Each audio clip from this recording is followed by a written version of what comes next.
देखिए 13 नंबर प्रश्न और 14 नंबर प्रश्न, दोनों प्रश्न सेम है। ठीक है, दोनों प्रश्न सेम है। एक प्रश्न बताते हैं, दूसरा आप अपने बना लीजिएगा। और दोनों प्रश्न में जो है इस सवाल के हिसाब से अगर बनाइएगा तो आंसर नहीं मिलेगा, और अगर आंसर के हिसाब से बनाइएगा तो सवाल को सही करना पड़ेगा। ठीक है, हम दोनों चीज बता देते हैं, दोनों ये सवाल गलत कैसे है वो भी बता देते हैं। देखिए सवाल में है कि ABC 3, 5, 7 के अनुपात में लाभ बांटते हैं। यदि औसत आय यानी औसत लाभ 2000 हो तो C का हिस्सा क्या? यहाँ जो औसत लाभ दिया हुआ है उस औसत लाभ के जगह पर कुल लाभ होना चाहिए। ठीक है, क्या होना चाहिए? कुल लाभ, तब आपका आंसर मिल जाएगा और तब आप आसानी से इसको बना सकते हैं हल्का वे में। ठीक है, लेकिन यदि यहाँ पर औसत लाभ दिया हुआ है तो फिर औसत लाभ देने पर सवाल का तर्क बदल जाएगा। ठीक है, तो देखिए क्या होगा औसत लाभ में। औसत लाभ का मतलब क्या होता है? अब 3 आदमी है, A, B और C, 3 आदमी है मान लीजिए, और तीनों आदमी का औसत आय है 2000 रुपया। तो औसत का मतलब क्या होता है? तीनों को जोड़ के 3 से भाग दीजिए, तब बराबर जो आएगा वो औसत होगा। गुडविल चैप्टर में आप पढ़े थे ना कि 5 वर्षों के लाभ का औसत लाभ के आधार पर निकालिए, तब पांचों को जोड़ के 5 से भाग देते थे, तब ना एवरेज प्रॉफिट निकलता था, नहीं निकलता था। तो यहाँ 3 आदमी है ABC, और तीनों आदमी का जो औसत लाभ है वो दिया हुआ है 2000। इसका मतलब तीनों को जोड़ के 3 से भाग दीजिएगा, तब बराबर में जो होगा वो ना होगा एवरेज प्रॉफिट। आया बात समझ में? तो तीनों को जोड़ के 3 से भाग दीजिए, तब बराबर जो होता है वो होता है एवरेज प्रॉफिट। एवरेज प्रॉफिट का मतलब होता है कि यदि हर एक आदमी को बराबर के दृष्टिकोण से देखा जाए, सबका बराबर है नहीं, लेकिन यदि बराबर के दृष्टिकोण से देखा जाए तो प्रत्येक को कितना मिलेगा, ये होता है एवरेज प्रॉफिट का मतलब।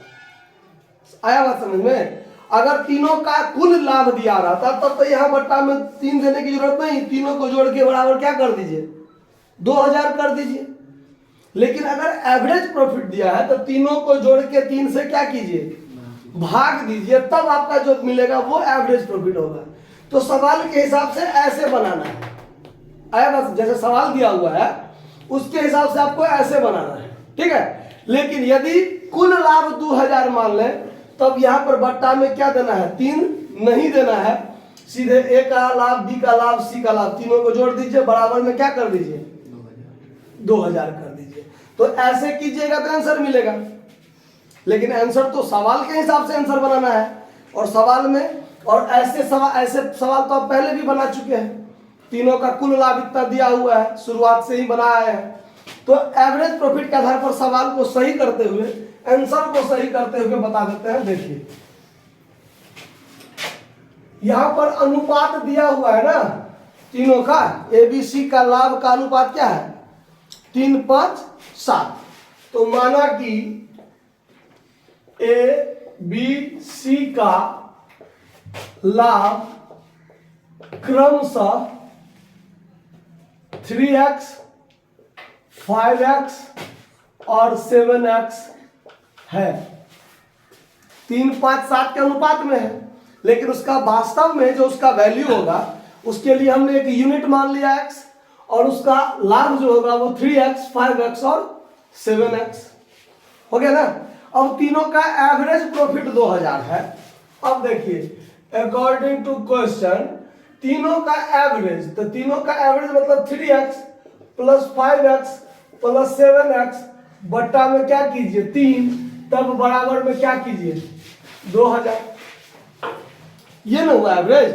अगर तीनों का कुल दिया रहता, तीनों का कुल लाभ दिया रहता, तो बट्टा में 3 नहीं देते, तीनों को जोड़ के बराबर 2000 करते, x का मान निकालते और जिसका हिस्सा पूछ रहा है उसमें गुना कर देते, बात खत्म है ना। लेकिन यहाँ एवरेज प्रॉफिट है, तो तीनों को जोड़ के 3 से भाग दिए, बराबर में 2000, तब 5, 3, 8, 7, 15x बट्टा 3 बराबर में कितना 2000। तो 15x बराबर में क्या हो जाएगा 6000, और 15 से इसको काट दीजिएगा तो 400 मरतबे, यानी x का मान कितना निकला 400। अब किसका वैल्यू पूछ रहा है, किसका लाभ पूछ रहा है, c का लाभ पूछ रहा है ना, प्रश्न से c का लाभ पूछ रहा है। तो c का लाभ बराबर क्या है 7x, c का 7x। तो कहने का मतलब 7 गुने 400 बराबर 2800 रुपया इसका वास्तव में आंसर होगा।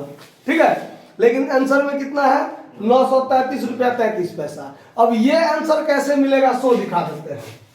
देखिए, अगर गलती से बनाइएगा, गलत बनाइएगा तो ये आपका सही है। अब गलत बनाइएगा तो कैसे बनाइएगा, तीनों का कुल लाभ ABC का लाभ हमने 3x 5x 7x बना लिया है। अब सवाल में कहेगा क्या, जो इसका कुल लाभ 2000 है, क्या कहेगा कुल लाभ 2000 है। तो कुल लाभ 2000 है तो 2x प्लस 3x, नहीं 3 5 है ना, 3x 5x 7x बराबर में क्या कर दीजिएगा 2000। तो 8 7 15, 15x बराबर क्या कीजिएगा 2000। तो x बराबर क्या हो जाएगा 2000 बटा 15, इतना निकला ना x का मान। अब c का हिसाब पूछ रहा है, तो c का हिसाब क्या है 7x। तो 7 गुने 2000 बटा क्या कर दीजिए 15 कीजिएगा ना। हमने भी भाग दशमलव में नहीं ले गया है, दशमलव में तो जाएगा ही, हमने भी नहीं दिया है। तो 7 गुने तक कीजिएगा तो 14000 बटा 15 कीजिए, 14000 बटा 15 कीजिए, आपको देखिए आंसर मिल जाएगा। मिलता है ना, मिला कि नहीं मिला। तो लेकिन वो आंसर आपका क्या है गलत हो जाएगा, प्रश्न के हिसाब से आंसर गलत है, प्रश्न के हिसाब से ये सही है। अगर प्रश्न को सही कर लिया जाए कि उसका कुल औसत लाभ के जगह पर कुल लाभ लिख दीजिए तो ये सवाल सही बनेगा, इस तरीका से सही बनेगा। आया बात समझ में। तो 14 नंबर में भी यही बात है, प्रश्न के हिसाब से बनाइएगा तो आंसर आपको नहीं मिलेगा, आंसर गलत है, उसको सही कर लीजिएगा, ऐसे बना लीजिएगा। ठीक है, अगर प्रश्न को सही कर लीजिए तब दूसरे तरीका से बनाइए, दोनों ऑप्शन आपके पास है ना। लेकिन उतना काहे छेड़छाड़ कीजिएगा, प्रश्न को सही रहने दीजिए, आंसर को सही कर लीजिए। ठीक है, बना लीजिए।